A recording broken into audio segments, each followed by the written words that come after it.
আজ হঠাৎ বিএনপি নেতা মোয়াজ্জেম হোসেন আলাল জামাতে ইসলামকে মানবতা বিরোধী অপরাধের দায়ে নিষিদ্ধের কথা তুলেছেন। এতদিন আওয়ামী লীগ বিভিন্নভাবে জামাতে ইসলামকে নিষিদ্ধের ব্যাপারে কথা বলেছেন। হঠাৎ করে আজকে এই জামাতে ইসলামের উপর ক্ষেপে গেলেন বিএনপি নেতা মোয়াজ্জেম হোসেন আলাল। তিনি বলেছেন, জামাতে ইসলাম যা শুরু করেছে তাদের এই ৭১-এ মানবতা বিরোধী অপরাধের দায়ে তাদেরকে আসলে নিষিদ্ধ করা উচিত বলে তিনি জানিয়েছেন। তিনি বলেন যে এই ৭১-এ তারা যে কাজ করেছে এই কাজের পরে আসলে এই জামাতে ইসলাম রাজনীতি করার কোনো অধিকার নেই।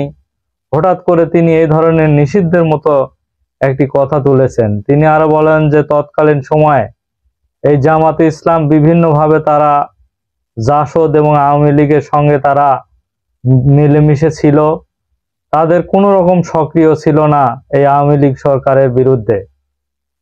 তারা জাসদের সাথে মিশে বিভিন্ন গোলাকাটা বাহিনীর সঙ্গেও তারা মিশেছিল, অথচ ৫ আগস্টের পরে এই শিবিরের বিভিন্ন নেতাকর্মী তারা সেখান থেকে আওয়ামী লীগ থেকে বের হয়ে তারা খোলস বদলাচ্ছে এবং তাদের আসল রূপ ধরা পড়ছে বলে তিনি উল্লেখ করেছেন। তিনি বলেন যে এই জামাতে ইসলাম ক্ষণে ক্ষণে তারা রূপ বদলাতে পারে, এমনকি তারা বর্তমানে কি করছে, এই হিন্দুদের নিয়ে তারা বিভিন্ন সমাবেশ করছে এবং সমাবেশে বিএনপির নামে বিভিন্ন বদনাম করছে এবং বিএনপি কিভাবে ভাবমূর্তি নষ্ট হয় বা নষ্ট করা যায় এই ধরনের তারা বক্তব্য দিয়ে যাচ্ছে।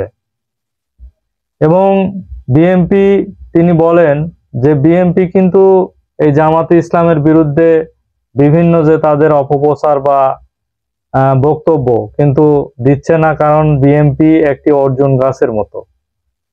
তাদের ছাল যারা প্রয়োজন, যখন যা প্রয়োজন তারা কেটে নিয়ে যাচ্ছে, কিন্তু বিএনপি কিছুই বলছে না। তিনি বলেন বিএনপির আসলে চুপ থাকা উচিত, সময়ের অপেক্ষা করা উচিত। এখন সময় আসেনি, আগামী জাতীয় সংসদ নির্বাচন অবাধ সুষ্ঠু হোক, এটাই আসলে বিএনপির নেতারা চায়।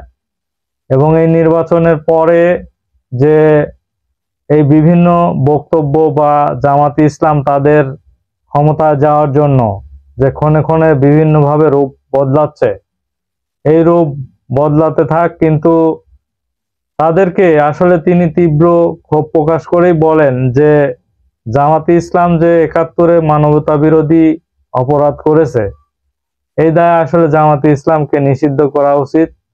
তারা বিভিন্ন বক্তব্য দিচ্ছে এখন বিএনপির বিরুদ্ধে, এগুলো আসলে বরদাস্ত করা যায় না বলেও তিনি জানিয়েছেন। আসলে মোয়াজ্জেম হোসেন আলাল হঠাৎ করে জামাতে ইসলামের উপরে এত ক্ষেপে গেলেন কেন, আসলে বোধগম্য নয়। বর্তমান যে সিচুয়েশন, এই সিচুয়েশনে জামাতে ইসলামকে আসলে এই ধরনের বক্তব্য দিলেই যে জামাতে ইসলাম নিষিদ্ধ হয়ে যাবে এটা বলা যাবে না। দেখা যাক শেষ পর্যন্ত জামাতে ইসলাম কি হয় এবং বিএনপি আসলে শেষ পর্যন্ত কি অবস্থা সৃষ্টি হয়েছে। বিএনপি বেশ কিছুদিন হলে আমরা দেখছি পত্রপত্রিকায় এবং সোশ্যাল মিডিয়া বিএনপি আসলে উত্তেজিত। জুলাই সনদে বিভিন্ন স্বাক্ষর, গণভোট নিয়ে বিভিন্ন বিভ্রান্তি সৃষ্টি হয়েছে এবং নির্বাচন নিয়ে তারা উত্তেজিত অবস্থায় রয়েছে। আসলে দেখা যাক শেষ পর্যন্ত কি অবস্থা সৃষ্টি হয়, এটি সময়ই বলে দিবে। ধন্যবাদ সবাইকে।